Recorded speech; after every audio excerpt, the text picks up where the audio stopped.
Hello students, आज हम class 12 last year 2023 का क्वेश्चन पेपर सॉल्व करेंगे अकाउंट्स का। तो देखो, अकाउंट्स के पेपर में हमारा पार्ट ए होता है पार्टनरशिप फर्म एंड कंपनीज का।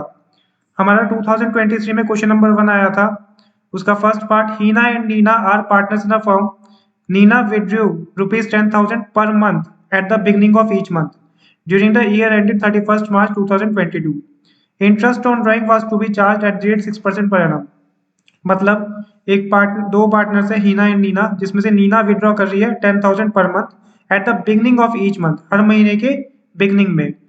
अब देखो, यहाँ पर हमारा जो रेगुलर ड्राइंग्स होती है, मतलब एट द बिगनिंग या एट द मिडल या at the end of each month अगर दे रखा होता है, तो उस केस में जो हमारा एवरेज पीरियड होता है वो eight the beginning of each month का होता है 6.5 divided by 12, middle of each month का होता है 6 डिवाइडेड बाय 12 और एंड ऑफ ईच मंथ का होता है 5.5 डिवाइडेड बाय 12। तो यहाँ पर हमारा जो पार्टनर है नीना, वो 10,000 पर मंथ कर रही है, तो पर एनम हो जाएगा 10,000 multiply by 12। Rate of interest क्या है? 6% पर एनम का, और मल्टीप्लाई बाय एवरेज पीरियड हमारा क्या लगेगा? बिगनिंग ऑफ ईच मंथ, क्योंकि बिगनिंग में कर रही है ना, तो बिगनिंग का लगेगा 6.5 डिवाइडेड बाय 12। तो ये हमारा आ जाएगा 3900। तो ऑप्शन ए हो जाएगा हमारा आंसर। तो ये ध्यान रखना कि बिगनिंग में 6.5, मिडल में 6 और एंड में 5.5 मंथली। ठीक है, मंथली जो रेगुलर ड्राइंग्स है। अब क्वेश्चन नंबर 1 का सेकंड पार्ट है, Vibha and Asha are partners in a firm. Asha withdrew ₹1,000 at the end of each quarter during the year ended 31st March 2022. Interest on drawing will be calculated for an average period of। अब देखो, जब हमारी quarterly drawings होती हैं, regular drawings, तो उस case में अगर बिगनिंग ऑफ ईच क्वार्टर में विड्रॉ करते हैं तो एवरेज पीरियड होता है 7.5 डिवाइडेड बाय 12। अगर मिडल ऑफ ईच क्वार्टर में विड्रॉ करते हैं तो एवरेज पीरियड होता है 6 डिवाइडेड बाय 12, और अगर एंड ऑफ ईच क्वार्टर में विड्रॉ करते हैं तो एवरेज पीरियड होता है 4.5 डिवाइडेड बाय 12। अब यहाँ पे ये जो पार्टनर है ये विड्रॉ कर रहे हैं at the end of each quarter, तो हमारा एवरेज पीरियड क्या हो जाएगा? 4.5 डिवाइडेड बाय 12, मतलब हमारा हो जाएगा 4.5, बी पार्ट आंसर। अब क्वेश्चन नंबर 2 देखो, Aman and Chaman are partners in a firm. On 1st July 2021, Aman advanced a loan of ₹6 lakh to the firm. There is no partnership deed. On 31st March 2022, Aman was entitled to get the following amount as interest on loan. अब देखो, अगर हमारी partnership deed silent होती है या partnership deed prepare नहीं होती है, तो हमारा इंडियन पार्टनरशिप एक्ट 1932 के प्रोविजंस लगते हैं। और इंडियन पार्टनरशिप एक्ट 1932 कहता है कि अगर कोई पार्टनर है, उसने अपनी फर्म को लोन दिया है और उस लोन के बदले फर्म उसे इंटरेस्ट ऑन लोन देगी, तो डीड साइलेंट होने के केस में पार्टनरशिप एक्ट 1932 कहता है कि इंटरेस्ट ऑन लोन पे किया जाएगा 6% पर एनम के रेट पे। ठीक है, अब ये 6% पर annum from the date of drawing till year end, मतलब 31st मार्च तक पे किया जाएगा। तो यहाँ पे देखो, 6 लाख रुपीज का लोन था, तो 6 लाख मल्टीप्लाई बाय 6% का रेट ऑफ इंटरेस्ट होगा, मल्टीप्लाई बाय लोन कब दिया जा रहा है? 1 जुलाई को, तो 1 जुलाई से लेकर 31 मार्च 2022 कितने महीने होंगे? 9 मंथ्स हो गए, तो 9 डिवाइडेड बाय 12, तो ये आ जाएगा हमारा 27,000। तो आंसर हो जाएगा डी। अब क्वेश्चन नंबर 3 देखो, 3 का first part, Akshita limited issued fully paid shares of ₹5 lakh in purchase consideration of net asset of ₹4,70,000. The balance of 30,000 will be dash to dash account. अब देखो, ये हमारा केस बनता है issue of shares for consideration other than cash के case में। इसमें हमारी जर्नल एंट्री होती है asset account debit to vendor account. ठीक है, असेट हमारी डेबिट होती है जितने की हम एग्रीड वैल्यू पे असेट परचेज कर रहे हैं, तो परचेज कर रहे हैं हम असेट 4,70,000 की। ठीक है, वेंडर मतलब सेलर जो होता है वो हमारा क्रेडिट होता है परचेज कंसिडरेशन की अमाउंट से। परचेज कंसिडरेशन हमें दे रखी है यहाँ पे 5 लाख रुपीज। ठीक है, अब अगर हमारा क्या होता है, बैलेंसिंग फिगर डेबिट साइड आती है, तो वो हमारी कहलाती है गुडविल अकाउंट। ठीक है। और अगर क्रेडिट साइड आती है तो वो हमारी कहलाती है कैपिटल रिजर्व अकाउंट, ठीक है। लेकिन यहाँ पर हमारा बैलेंसिंग फिगर कहाँ पे आ रही है, डेबिट साइड आ रही है, तो वो कहलाएगी गुडविल अकाउंट 30,000 बैलेंसिंग फिगर, ठीक है। तो हमारा आंसर हो जाएगा A part, debited to goodwill account, ठीक है। 5 लाख में से 4,70,000 माइनस करके आ गया हमारा 30,000 गुडविल। क्वेश्चन नंबर 3 का सेकंड पार्ट है, Myra limited took over asset of ₹12 lakh and liabilities of ₹4 lakh of Subhav Limited for an agreed purchase consideration of ₹9 lakh. The amount was payable by issue of 11% debenture of ₹100 each at 10% discount. The number of debenture issued will be, ये भी हमारा issue of shares for consideration other than cash का case बन रहा है। इसमें हमारी journal entry वही जैसे फर्स्ट पार्ट में हुई थी, asset account debit to vendor वाली एंट्री होगी, लेकिन यहाँ पर 10% का डिस्काउंट दे रखा है, मतलब जो डिबेंचर इशू कर रहे हैं उसको 10% के डिस्काउंट पे कर रहे हैं। तो जब डिस्काउंट पे या प्रीमियम पे हम डिबेंचर इशू करते हैं तो हम निकालते हैं number of debenture to be issued, और इसका हमारा फॉर्मूला होता है परचेज कंसीडरेशन डिवाइडेड बाय जितना हमारा इशू प्राइस है, अगर डिस्काउंट पे है तो माइनस डिस्काउंट, और अगर प्रीमियम पे है तो प्लस प्रीमियम। तो यहाँ पर हमारा परचेज कंसीडरेशन कितना है, 9 लाख रुपीज का, divided by issue price 100 minus 10% discount, मतलब 100 का 10% 10 रुपीज। तो ये हमारा आ जाएगा 9 लाख डिवाइडेड बाय 90। तो number of debenture to be issued आ गए 10,000। तो हमारा आंसर हो जाएगा बी पार्ट। अब नेक्स्ट क्वेश्चन देखो, read the following hypothetical situation and answer question number 4 and 5 on the basis of given information. Kavita, Savita and Madhu were partners in a firm with capital of ₹6 lakh, ₹4 lakh and ₹2 lakh respectively. तीन partner है कविता, Savita and मधु, और उनकी capital है 6 lakh, 4 lakh, 2 lakh. After providing interest on capital at the rate 10% per annum, the profit are divisible as follows. Interest on capital है 10% per annum. उनकी PSR profit sharing ratio है कविता की 1/3, सविता की 1/2 और मधु की 1/6। Kavita personally guaranteed that Savita share of profit after charging interest on capital would not be less than 1 lakh in any year. मतलब कविता जो है वो सविता को गारंटी देती है कि सविता को इंटरेस्ट ऑन कैपिटल माइनस करने के बाद प्रॉफिट में से, मतलब profit minus interest on capital, जो बैलेंस बचेगा उसका कम से कम 1 लाख प्रॉफिट शेयर मिलेगा ही मिलेगा, मिनिमम 1 लाख प्रॉफिट शेयर मिलेगा। The profit for the year ended amounted to 3 lakh rupees before providing interest on capital. अब क्वेश्चन 4 देखो, इसके बेसिस पे Savita share of profit is short of the guaranteed amount by, मतलब जितनी उसे गारंटी मिली है सविता को उससे कितना कम प्रॉफिट उसे मिल रहा है। तो देखो इसमें कैसे करेंगे, सबसे पहले हमें यहाँ पर गिवन प्रॉफिट कितना है 3 लाख रुपीज का, बट वो है बिफोर इंटरेस्ट ऑन कैपिटल। तो profit before interest on capital हमें दे रखा है 3 लाख रुपीज का, ठीक है। इसमें से माइनस कर देंगे इंटरेस्ट ऑन कैपिटल। कविता को इंटरेस्ट ऑन कैपिटल कितनी मिलेगी, कविता की कैपिटल थी 6 लाख और मल्टीप्लाई बाय 10% उसका हो जाएगा इंटरेस्ट ऑन कैपिटल 60,000।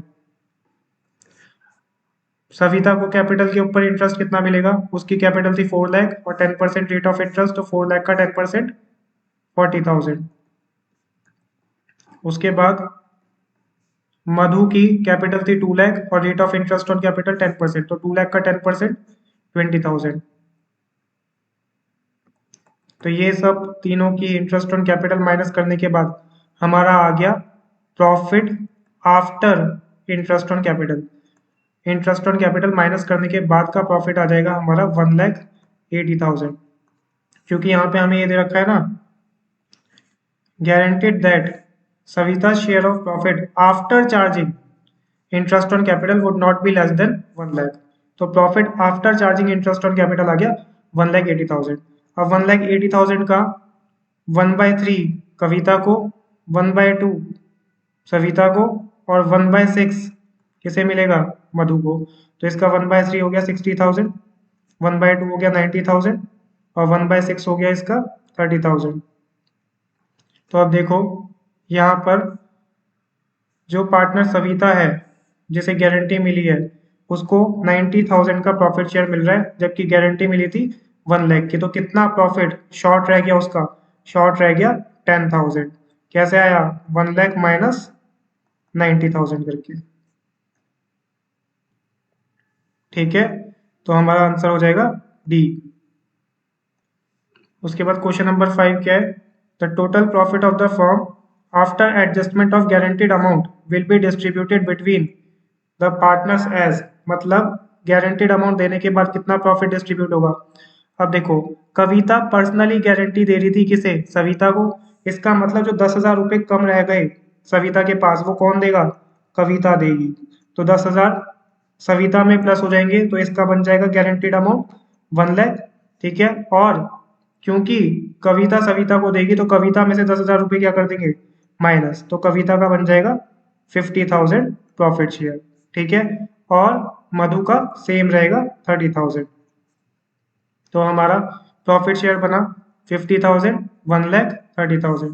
तो ये आ गया 50,000, 1 लाख, 30,000 कविता, सविता और मधु। आंसर हो जाएगा बी पार्ट। तो ये था हमारा गारंटी ऑफ प्रॉफिट के ऊपर क्वेश्चन, इंपॉर्टेंट क्वेश्चन। अब नेक्स्ट क्वेश्चन देखो, क्वेश्चन नंबर 6 है इसका first part. A company forfeited 400 shares of rupees 10 each, rupees 8 per share called up for non-payment of first call of rupees 2 per share। अब company ने क्या किया? Share forfeit करे जिसमें 8 रुपये कॉल्ड अप थे और 2 रुपये नॉन पेमेंट है फर्स्ट कॉल की। फर्स्ट कॉल की 2 रुपये की पेमेंट नहीं हुई है।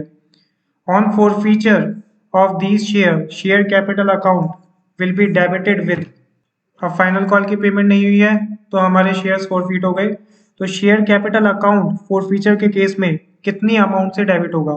तो सबसे पहले देखो, फोरफीचर के केस में हमारी जो जर्नल एंट्री होती है वो होती है share capital account debit to share forfeiture to कौन सी पेमेंट नहीं करी है?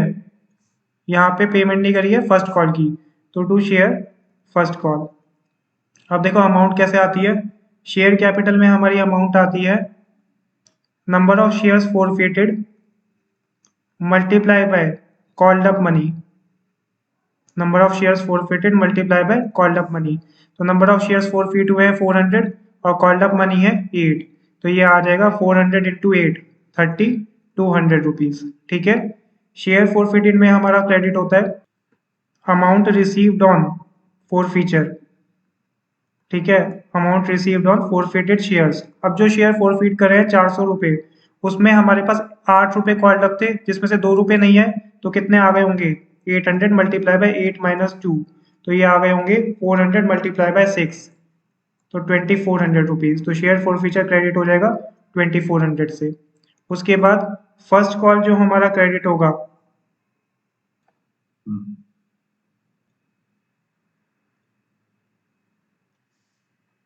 क्वेश्चन नंबर 6 का second part. Xylem Limited forfeited 700 shares of rupees 10 each, issued at a premium of 10% for non-payment of allotment money of rupees 5 per share, including premium, and first and final call of rupees 3 per share। अब यहाँ पे क्या हो रहा है? Application पे हमें दे नहीं रखा कितने पैसे, अलॉटमेंट पे हमें दे रखा है अलॉटमेंट पे 5 रुपये इंक्लूडिंग प्रीमियम। तो 10 रुपये का शेयर था तो 10 रुपये का 10% हो जाएगा 1 रुपये। तो 1 रुपये प्रीमियम है, इसका मतलब 4 रुपये अलॉटमेंट के प्लस 1 रुपये सिक्योरिटी प्रीमियम के। उसके बाद फर्स्ट एंड फाइनल कॉल हमें दे रखी है 3 रुपीज़ की। ठीक है, टोटल है हमारे पास 10 रुपीज़। तो एप्लीकेशन हमारे पास कितना हो जाएगा? 10 माइनस 3 माइनस 4, तो ये आ जाएगा एप्लीकेशन पे 3 रुपीज़ बैलेंसिंग फिगर। ठीक है, अब हमसे पूछा है on forfeiture of this share forfeited account will be credited with. अब देखो, जब हमारे शेयर्स इशू होते हैं प्रीमियम पे और उनका फोरफीचर हो जाता है बिफोर रिसिप्ट ऑफ प्रीमियम, मतलब अब यहाँ पे अलॉटमेंट पे हमें प्रीमियम मिलना था लेकिन अलॉटमेंट की तो पेमेंट ही नहीं हुई, इसका मतलब हमारे पास प्रीमियम नहीं मिला। तो हमारी एंट्री बनती है share capital account debit securities premium account debit to share allotment, क्योंकि शेयर अलॉटमेंट का पैसा नहीं आया, to first and final call, to share forfeited. अब शेयर कैपिटल हमारी कितने से डेबिट होगी? शेयर कैपिटल होगी number of shares forfeited 700 multiply by issue कितने का था 10 रुपीज, तो मल्टीप्लाई बाय 10 ये हो जाएगा 7000 से। सिक्योरिटी प्रीमियम हमारा कितने से होगा डेबिट? सिक्योरिटी प्रीमियम हमारा डेबिट होगा number of shares forfeited 700 multiply bye security premium था 1 रुपी का, तो मल्टीप्लाई बाय 1 ये आ जाएगा हमारा 700 टू शेयर अलॉटमेंट। अब यहाँ ध्यान से देखना शेयर अलॉटमेंट कितने से क्रेडिट होगा? Number of shares forfeited 700 multiply bye 5 rupees, 5 का मतलब 4 प्लस 1, क्योंकि यहाँ पे ना तो हमें अलॉटमेंट का पैसा मिला ना ही अलॉटमेंट के प्रीमियम का मिला, तो यहाँ पे 3500 होगा। तो first and final call, first and final call हो जाएगा हमारा 700 multiply by first and final call 3 rupees की थी, तो मल्टीप्लाई बाय 3 ये हो जाएगा हमारे पास 2100। उसके बाद शेयर फॉरफिटेड होगा हमारा number of share forfeited multiply by amount received on share forfeited. अब शेयर फॉरफिटेड पे 10 रुपए में से हमारे पास 4 रुपए अलॉटमेंट के और 4 रुपए फर्स्ट एंड फाइनल कॉल के नहीं आए, इसका मतलब कितने हमारे पास रिसीव हो गए? 3 रुपीज रिसीव हो गए, तो 700 मल्टीप्लाई बाय 3 2100। तो हमारा शेयर फॉरफिटेड कितने से क्रेडिट हो रहा है? 2100 से, तो आंसर आ जाएगा डी 2100। अब क्वेश्चन नंबर 7 देखो। Rohit Limited issued 2009% debenture of ₹100 each at ₹95 per debenture. अब 100 रुपीज का शेयर 95 रुपीज पे इन्होंने क्या किया? इशू किया, तो इसका मतलब ये डिबेंचर डिस्काउंट पे इशू हो रहा है। 100 की चीज 95 पे इशू हो रही है, तो डिबेंचर 5 रुपए के डिस्काउंट पे इशू हो रहा है। 9% debenture account will be credited bye. अब देखो जो हमारी डिबेंचर की एंट्री होती है उसमें हमारी सेकेंड एंट्री क्या होती है? Debenture application and allotment account debit to क्या होता है? Percentage debenture 9% debenture. और अगर डिस्काउंट पे हमारे डिबेंचर इशू होते हैं तो हमारा डिस्काउंट अकाउंट क्या हो जाता है? डिस्काउंट ऑन इशू डेबिट हो जाता है। ठीक है, तो डिबेंचर एप्लीकेशन एंड अलॉटमेंट होगा 2000 इंटू 95 रुपीज से, डिस्काउंट ऑन इशू हमारा डेबिट होगा 2000 मल्टीप्लाई बाय 5 रुपीज से, और 9% डिबेंचर हमारा क्रेडिट होगा 2000 मल्टीप्लाई बाय पूरा 100 रुपीज से, तो ये आ जाएगा हमारा 2 लाख। तो हमारा आंसर होगा सी 2 लाख। ठीक है, अब इसका सेकंड पार्ट देखो। विच of the following statements is incorrect? इनमें से कौन सा इनकरेक्ट है? Interest on debenture is a charge and not an appropriation. अब ये तो हमारा करेक्ट है, इंटरेस्ट ऑन डिबेंचर चार्ज होता है, वो एप्रोप्रिएशन नहीं होता। Debenture can be issued at discount, debenture को डिस्काउंट पे भी इशू कर सकते हैं। C debenture holder do not have voting right, ये भी सही है, डिबेंचर होल्डर्स के पास वोटिंग राइट नहीं होते हैं, वो एक इक्विटी शेयर होल्डर्स के पास होते हैं। उसके बाद debenture can not be converted into shares, मतलब डिबेंचर को हम शेयर्स में कन्वर्ट नहीं कर सकते, ये हमारा इनकरेक्ट है। ये वाली स्टेटमेंट क्या है हमारी? इनकरेक्ट है, क्योंकि जो हमारे कन्वर्टिबल डिबेंचर्स होते हैं उसको हम शेयर्स में कन्वर्ट कर सकते हैं। ठीक है, तो डी पॉइंट हमारा हो गया इनकरेक्ट। ये 3 हमारे करेक्ट थे, डी हमारा इनकरेक्ट है। क्वेश्चन नंबर 8 है, Aman, Aadhar and Avinash were partners and sharing profit in the ratio 3:1. Avinash retired from the firm on 1st July 2022. On the date of Avinash retirement, the balance sheet showed a debit balance of P&L account 1,20,000. अब ध्यान रखना P&L account का जो debit balance होता है वो होता है हमारा लॉस। ठीक है, डेबिट बैलेंस मतलब negative balance. For calculating the amount payable to Avinash, this balance will be transferred. Avinash को रिटायरमेंट के टाइम पे कितनी अमाउंट पे होगी और वो बैलेंस अमाउंट कहाँ पर ट्रांसफर होगा? To the debit side of capital account in the old ratio, to the debit side of capital account in the old ratio. अब देखो फर्स्ट और सेकंड में क्या डिफरेंस है। फर्स्ट में क्या रखा है कि अमन और आधार में इन 2 पार्टनर्स में सिर्फ डिस्ट्रीब्यूट होगा loss.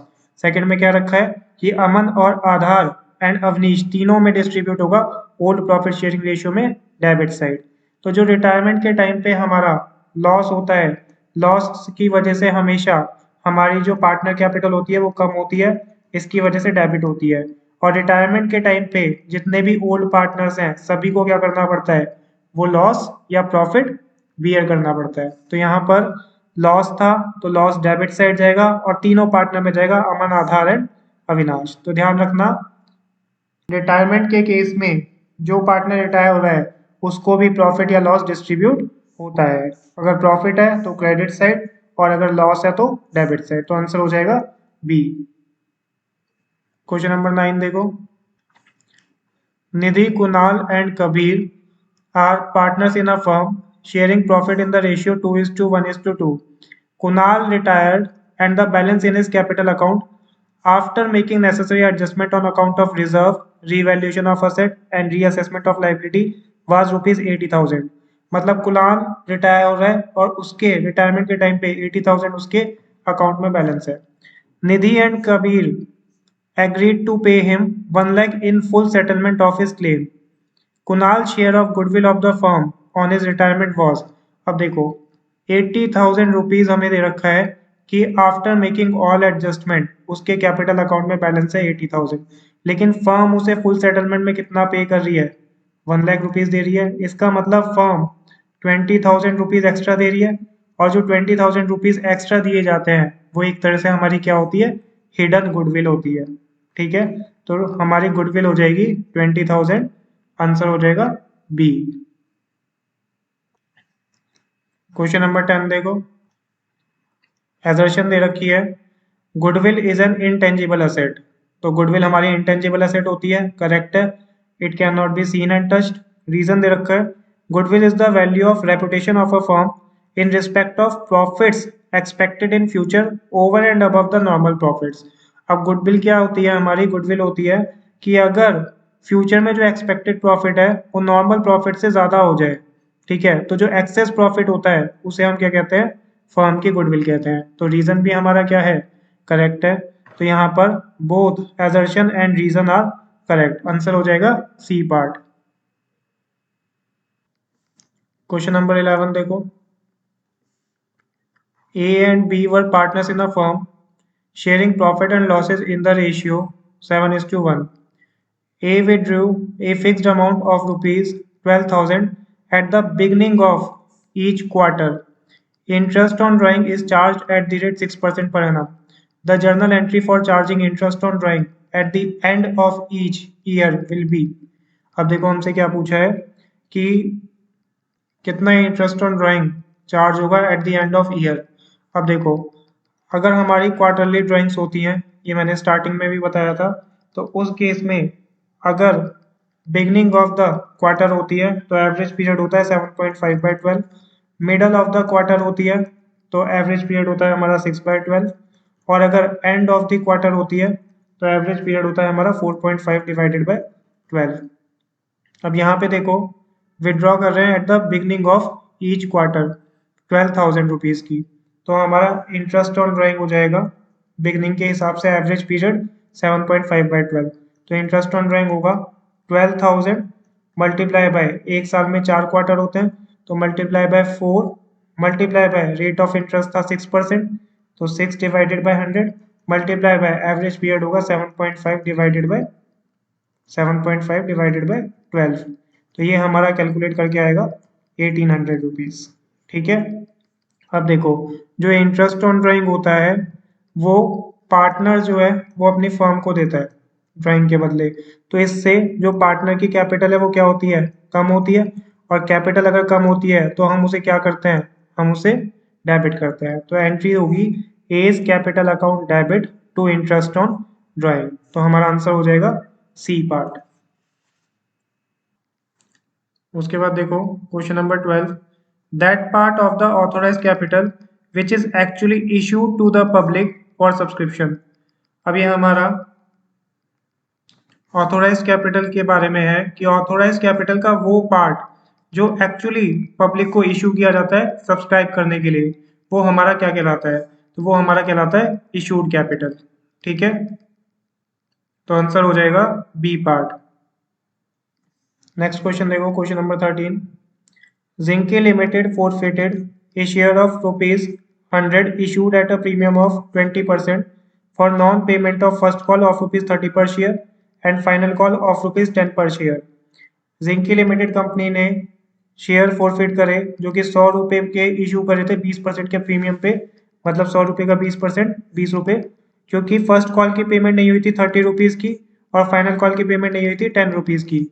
The minimum price at which this shares can be reissued is.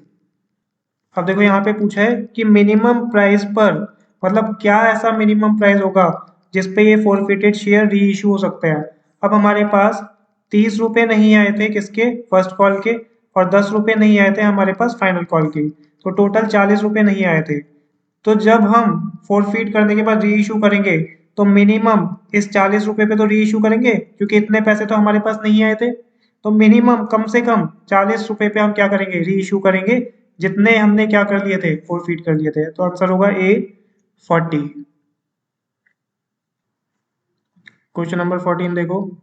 Akshita and Anurag are partners in the firm sharing profits in the ratio of 2:1। दो पार्टनर्स है अक्षिता और अनुराग और उनकी पीएसआर दे रखी है 2:1। Akshat is admitted in the firm with 1/3 share in profit. नया partner Akshat admit हुआ 1/3 शेयर इन प्रॉफिट। उसके बाद Akshat acquires 2/3 of his share from Akshita, मतलब अक्षत का जो 1/3 शेयर है उसका 2/3 पार्ट वो किससे ले रहा है, अक्षिता से, ठीक है। And 1/3 of his share from Anurag, मतलब एक तरह से ये है कि जो अक्षत का 1/3 शेयर के लिए वो आ रहा है उस 1/3 का 2/3 वो ले रहा है अक्षिता से और 1/3 वो ले रहा है अनुराग से, ठीक है। जब भी ऑफ वर्ड लिखा होता है तो ध्यान रखना मल्टीप्लाई करते हैं, ऑफ वर्ड लिखा होता है तो ध्यान रखना मल्टीप्लाई करते हैं। अब देखो यहाँ पर ओल्ड रेशियो दे रखी है 2:1 अक्षिता अनुराग की। अक्षत एडमिट हुआ 1/3 शेयर के लिए। अब नए पार्टनर की वजह से ओल्ड पार्टनर अक्षिता को सेक्रीफाइस कितना हुआ, 1/3 शेयर अक्षत ले रहा है जिसमें से 2/3 वो अक्षिता से ले रहा है, तो 1/3 का 2/3 अक्षिता से मिल रहा है, इसका मतलब अक्षिता इतना सेक्रीफाइस कर रही है 2/9। फिर अनुराग का सेक्रीफाइस कितना आएगा, 1/3 शेयर अक्षत को मिल रहा है जिसका 1/3 वो किससे ले रहा है, अनुराग से, इसका मतलब 1/3 वो गेन कर रहा है अनुराग से, तो अनुराग 1/3 क्या कर रहा होगा, सेक्रीफाइस कर रहा होगा, तो 1/9 सेक्रीफाइस कर रहा है। अब हमें पता है सेक्रीफाइसिंग रेशियो का फॉर्मूला होता है old ratio minus new ratio, तो इससे हम निकाल सकते हैं new ratio is equal to old ratio minus sacrificing ratio. तो अक्षिता की न्यू रेशियो कैसे निकलेगी, उसकी ओल्ड रेशियो है 2:1 के बेसिस पे 2/3 माइनस उसका सेक्रीफाइसिंग आ रहा था 2/9, तो अक्षिता की आ जाएगी 4/9 न्यू रेशियो। अनुराग का निकलेगा ओल्ड रेशियो 2/1 के बेसिस पे 1/3 माइनस सेक्रीफाइस आ रहा था इसका 1/9, तो इसका आ जाएगा न्यू रेशियो अनुराग की 2/9। अक्षर का 1/3 टोटल शेयर है, डिनोमिनेटर इक्वल करने के लिए मल्टीप्लाई बाय 3 डिवाइडेड बाय 3, तो ये आ जाएगा 3/9। तो हमारी न्यू रेशियो आ गई 4:2:3, तो ये हो गया हमारा आंसर डी, ठीक है। क्वेश्चन नंबर 15 है which of the following will be transferred to realisation account at the time of dissolution of form. Dissolution के टाइम पे हमारे इनमें से कौन सा आइटम ट्रांसफर होता है रियलाइजेशन अकाउंट में। प्रोविजन फॉर डाउटफुल डेब्ट, partners loan, general reserve, goodwill. अब प्रोविजन फॉर डाउटफुल डेब्ट तो हमारा ट्रांसफर होता है, ठीक है। पार्टनर्स लोन हमारा रियलाइजेशन में नहीं जाता है, इसके लिए हमारा लोन अकाउंट बनता है। जनरल रिजर्व हमारा रियलाइजेशन में नहीं जाता है, ये हमारा पार्टनर्स के कैपिटल अकाउंट में जाता है। गुडविल हमारी रियलाइजेशन अकाउंट में जाती है। तो आंसर हुआ 1 एंड 4, तो आंसर हो गया पार्ट ए। क्वेश्चन नंबर 16 का फर्स्ट पार्ट देखो। P Q R were partners in a firm sharing profit and losses in the ratio 4:3:1। P died on 1 September 2022। P की डेथ हो गई 1 सितंबर 2022 को। On the date of P's death, the profit of the firm were calculated as 80,000 rupees. अब देखो हमें क्या दे रखा है कि P की डेथ के दिन मतलब 1 सितंबर 2022 को फर्म का प्रॉफिट था कितना 80,000 का, इसका मतलब 1 अप्रैल 2022 से लेकर 1 सितंबर 2022 तक का प्रॉफिट हमें कैलकुलेट करके दे रखा है 80,000। The share of profit will be adjusted by, अब जब पार्टनर की डेथ होती है तो हमारा प्रॉफिट डिस्ट्रीब्यूट होता है बाय P&L सस्पेंस अकाउंट। तो एंट्री बनती है P&L suspense account debit to deceased partner capital account, ठीक है। और ये बनती है हमारी जितना भी प्रॉफिट है from the beginning of the year till the date of death, उससे।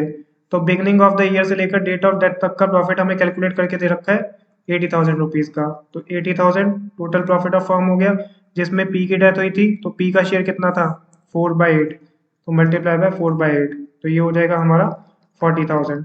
तो एंट्री होगी P&L suspense debit to piece capital account 40,000। तो डेबिट होगा P&L सस्पेंस अकाउंट विद 40,000, तो आंसर होगा हमारा डी।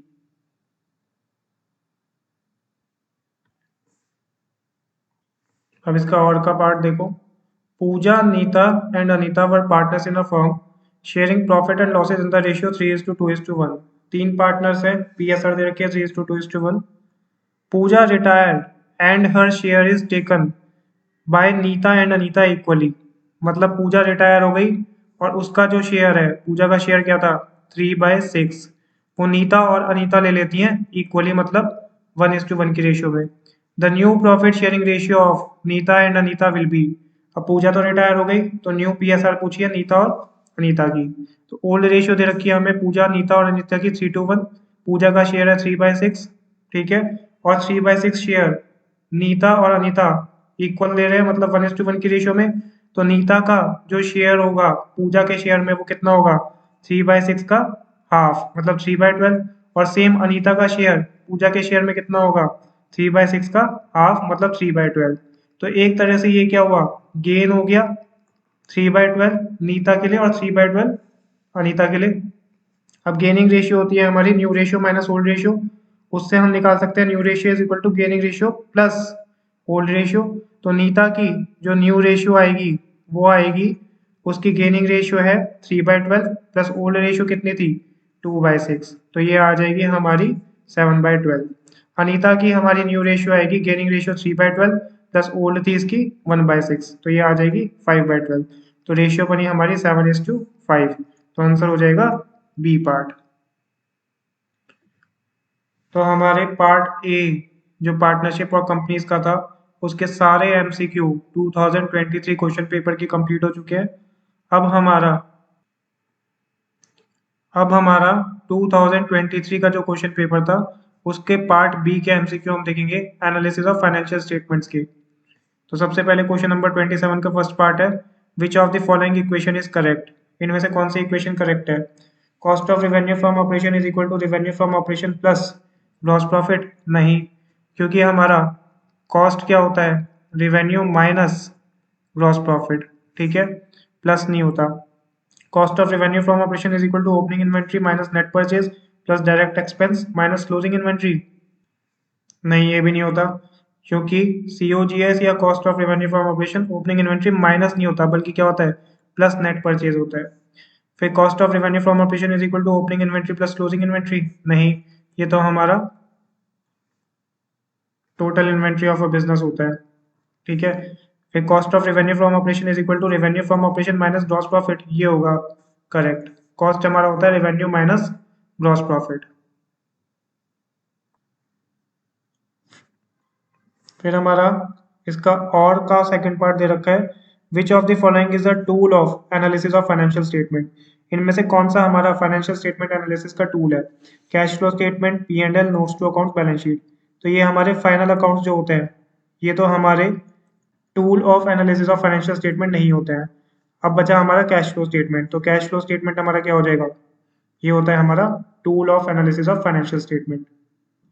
तो ध्यान रखना ये जो हमारा बुक नंबर 3 या जो वॉल्यूम 3 है उसमें जैसे हमें कंपैरेटिव कॉमन साइज दे रखा है, कैश फ्लो स्टेटमेंट दे रखा है, तो ये सब क्या होते हैं tools of analysis of financial statement होता है। एनालिसिस मतलब फाइनेंशियल स्टेटमेंट को एनालाइज करने के जरिए होते हैं, ये टूल्स होते हैं।